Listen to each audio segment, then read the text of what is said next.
Hello everyone, bonjour et bienvenue.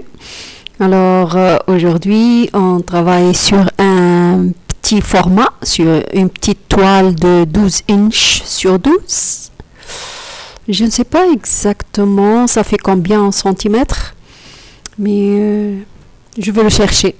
Alors c'est une autre façon de travailler le Catalyst Wedge pour changer un peu. Donc, déposer la couleur comme d'habitude. Et puis, j'ai mis un peu de ink. C'est comme aquarelle liquide, très liquide, quoi. De Liquitex, je pense. Je vais vous le montrer dans la prochaine vidéo. Et puis, je commençais à bouger le catalyste avec un peu de grands mouvements cette fois-ci, pas des petits gestes. Et je tire vers les extrémités, comme vous voyez ici, de la toile. Parce que la toile est très petite, j'ai pas l'habitude de travailler sur de très petites surfaces, donc c'est pour cela. Je ne sais pas si j'aime ça ou non, mais c'est à vous de voir. Essayez de changer à chaque fois les dimensions des toiles. Ah, voilà une idée. La prochaine fois, à chaque exercice, je vais vous donner les proportions exactes des toiles sur lesquelles je travaille. Oui, maintenant je me rends compte que c'est important. Donc voilà, je travaille du clair, du blanc sur la couleur verdâtre là. Et comme je vous ai expliqué dans la dernière vidéo, il y a 3 étapes et il faut regarder les 3 étapes. La première, c'est le choix de couleur et puis le remplissage de l'espace.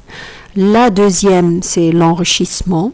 Et la troisième, l'embellissement et puis traiter si on a quelque chose qu'on n'aime pas. Cet outil que j'ai utilisé, je pense que c'est un outil de cuisine. Je l'ai acheté chez Michaels et c'est un outil de grattage. Elle a des dents et elle fait un graphisme que j'aime beaucoup. Donc vous voyez, j'ai mis l'orangé qui est un peu transparent. Ça, c'est encore dans la gamme des marrons. C'est un peu rougeâtre. C'est golden liquide.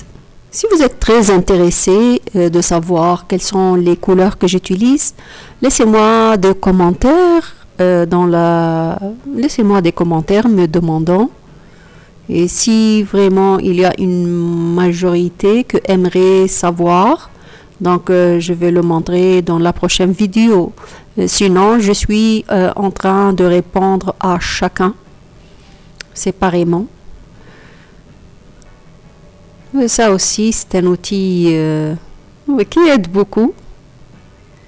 C'est sympa, c'est pas cher. Même les enfants utilisent ces outils. Vraiment, ils sont formidables, quoi. Voilà, pour poser la couleur. Et ici, j'ai accentué le contraste. Le contraste, c'est-à-dire de beige pour avoir plein lumière avec du blanc. Là, comme vous voyez, ça bloque un peu. Il faut vaporiser un peu d'eau. Je ne sais pas pourquoi je ne le fais pas. Bon, voilà. Parfois, j'oublie. Je mets du blanc dans cette zone pour essayer de l'éclairer un peu aussi, pour créer un peu de contraste. C'est une peinture, mon approche ici, c'est intuitive. J'essaie de créer des espaces, de faire un équilibre entre le clair et le foncé. Mais parfois, ça marche pas. Et c'est bien. J'essaie de corriger ça et j'apprends des choses. Et puis, la pratique. Je profite de la pratique. et le plaisir de pratiquer, de peindre, beaucoup plus que le résultat que je veux avoir vers la fin. Sûrement, le résultat va venir avec le temps. On devient parfois des experts. Donc, si vous aimez la vidéo, s'il vous plaît, inscrivez-vous. Il y a 60% des gens qui regardent ne sont pas inscrits. Soyez les bienvenus. C'est juste que vous m'aidez beaucoup si vous vous inscrivez à la chaîne. Comme ça, vous donnez des bons signes pour l'algorithme. Il y a des gens qui s'intéressent aux vidéos. Ils veulent les regarder, donc il va agrandir la diffusion pour d'autres personnes. Le peinture liquide est un peu différent. Il glisse très, comme l'eau, très facilement. Et il donne des effets de transparence qui sont magnifiques. Là aussi du blanc qui est un peu liquide. Pour avoir ce blanc mélangé de l'eau, un peu de gel et du blanc de bonne qualité.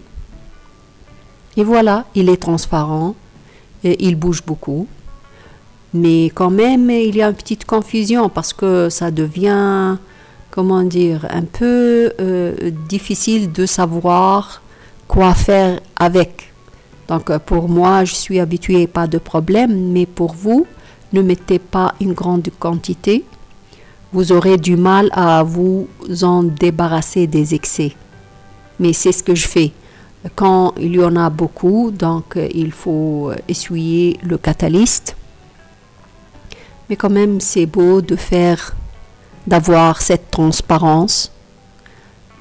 Je l'appelle souvent la transparence des dentelles, quoi.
Voilà, donc on peut s'arrêter là, mais moi, à la fin, après 2 jours, ce que vous voyez là, à partir de maintenant, c'est après 2 jours, en regardant la petite toile, j'ai décidé d'ajouter quelque chose dans la zone claire.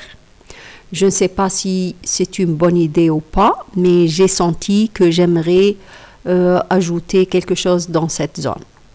Donc, comme vous le voyez, je veux aller bien sûr dans la même gamme de couleurs. C'est le quinacridone dont je vous ai parlé tout à l'heure. C'est du Golden Liquid Painting. Et puis, je veux le travailler pour faire,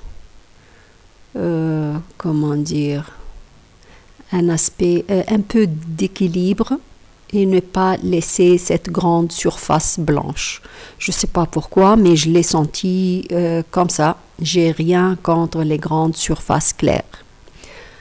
Donc, j'espère que vous avez aimé la vidéo.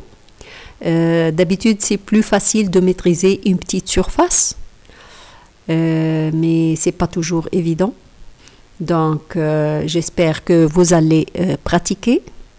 Je vous souhaite un bon visionnage et une bonne pratique. Et à la prochaine.